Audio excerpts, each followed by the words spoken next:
Cette capsule est une présentation de la boutique Entre Chien et Chat.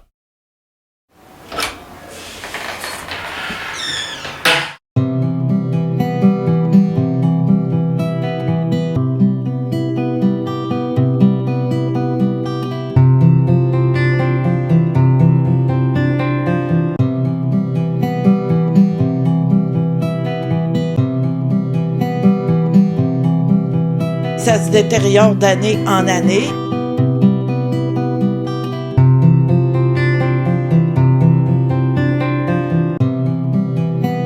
On se bat depuis 2008 pour avoir un nouveau refuge.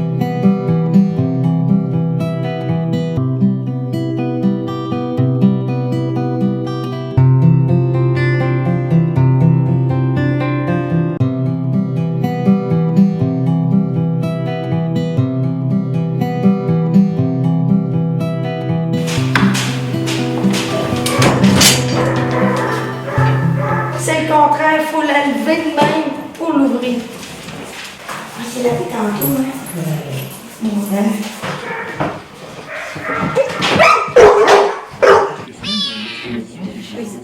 Toutes ces choses-là que vous voyez qui sont quand même, qu'on ne peut plus tolérer, qu'on tolère depuis 4 ans, mais ça se détériore d'année en année.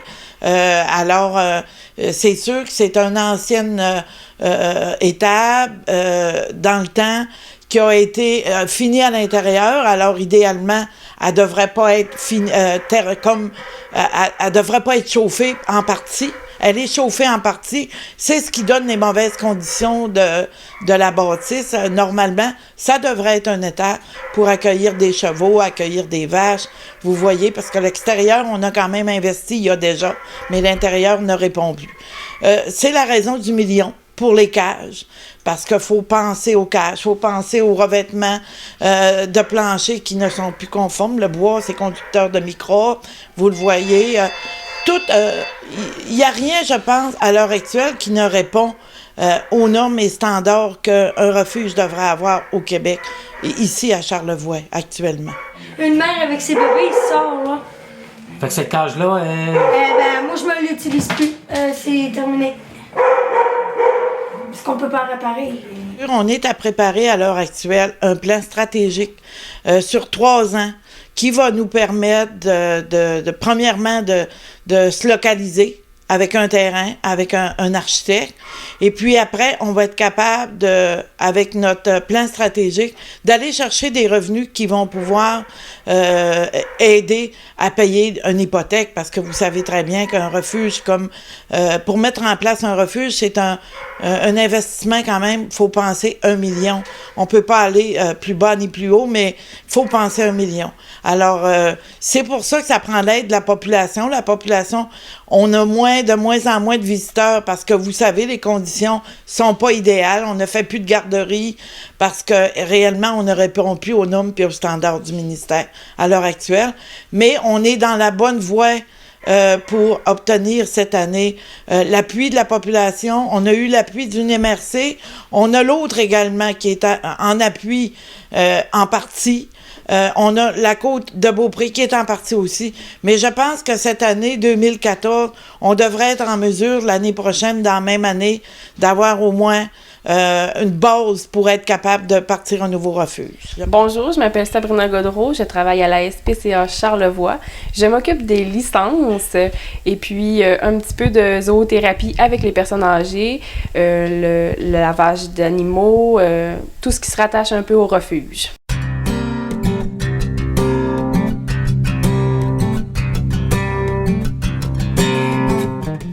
Alors aujourd'hui, on va parler de partir du non-adoption et se rendre à l'adoption.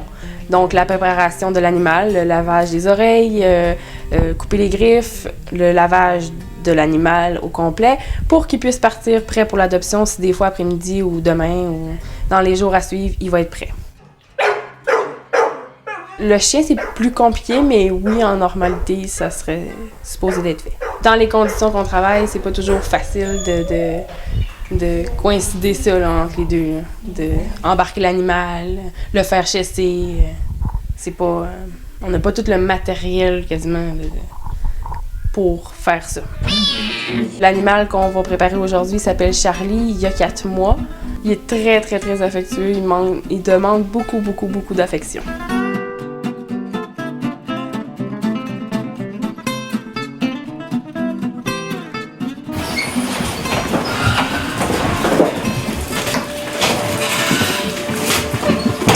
Bonjour, Monique. Oui. En normalité, pour pas qu'il nous graffigne dans le bain, on coupe les griffes. Ensuite, le lavage d'oreilles. On le lave, on y met du parfum, on le brosse, puis on le fait sécher.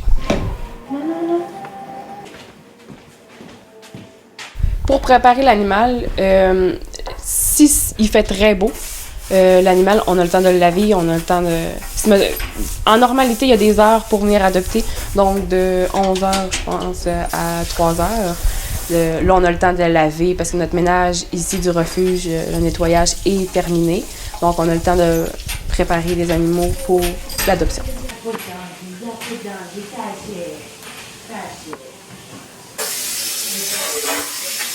Si l'animal arrive au refuge, il n'y a pas de médaille, il va avoir des frais, mais les frais vont être beaucoup moins que si, genre, il y a sa médaille, puis que tout de suite, je rentre dans mon système, puis qu'on trouve tout de suite le numéro, ben on appelle, puis vous venez le chercher. Fait il y a juste le frais de déplacement qui est une normalité, le frais de transport pour avoir été chercher l'animal, puis ça occasionne moins de frais.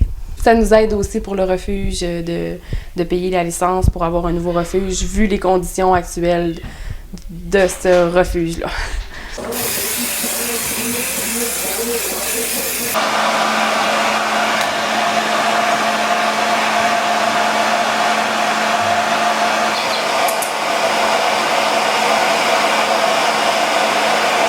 Marie-Hélène avait peur la première journée qui était arrivée. Puis elle venait me voir, c'est vraiment vite, viens.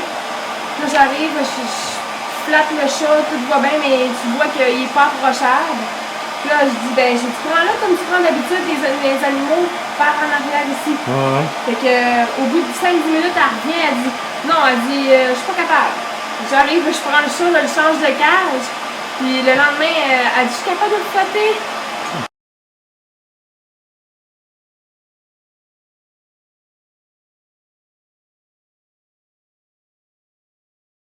Voilà, Charlie est tout propre, prêt pour l'adoption. La stérilisation, c'est très, très, très important. Il y a tellement d'animaux errants qui se promènent un peu partout, surtout des chats. Ça, on en ramasse une quantité industrielle. Si l'animal est stérilisé, ben ça fait qu'il va en avoir beaucoup moins. Puis beaucoup plus vont être adoptés aussi, moins euthanasiés. Dès qu'on adopte, c'est pour la vie, c'est pas pour une journée, c'est pas pour notre plaisir. Ben oui, notre plaisir, mais pas pour... c'est vraiment pour la vie, c'est notre animal qu'on va chérir puis qu'on va s'occuper. On le laisse pas de côté, faut s'en occuper.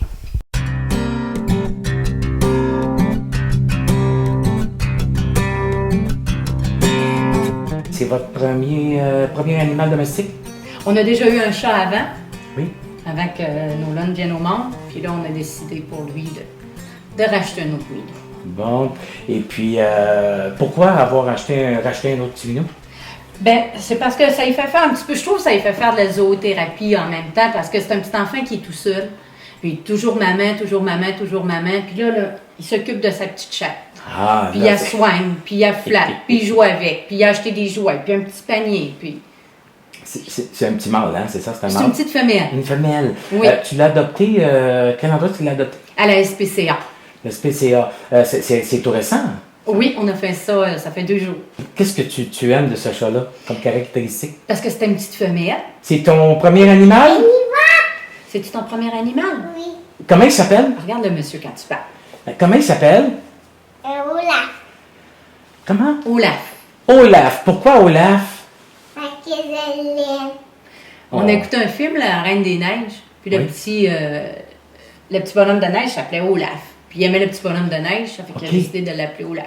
Oui, ben moi je trouvais que c'est une façon d'encourager aussi l'organisme, la SPCA. Puis ça, C'est important parce que c'est comme dans les grands centres, ça n'arrive pas juste dans les grands centres qu'il y a des animaux en difficulté puis qui ont besoin. Puis je trouve qu'on a besoin de ça ici, nous autres aussi. Ah, c'est super. Elle est tellement fine. Oui, elle ronronne, elle aime se faire flatter. Puis ils ont comme coupé les griffes, là. Ça fait que j'ai pas peur pour le petit. Ils sont pas arrachés, mais ils les ont coupés. Puis ils coupent à toutes les semaines. J'ai téléphoné, puis la petite fille était très gentille. Elle nous donne toutes les informations. Puis en faisant stériliser notre animal, ils nous remettent un 10 $. Une sorte de petite compensation. Hello!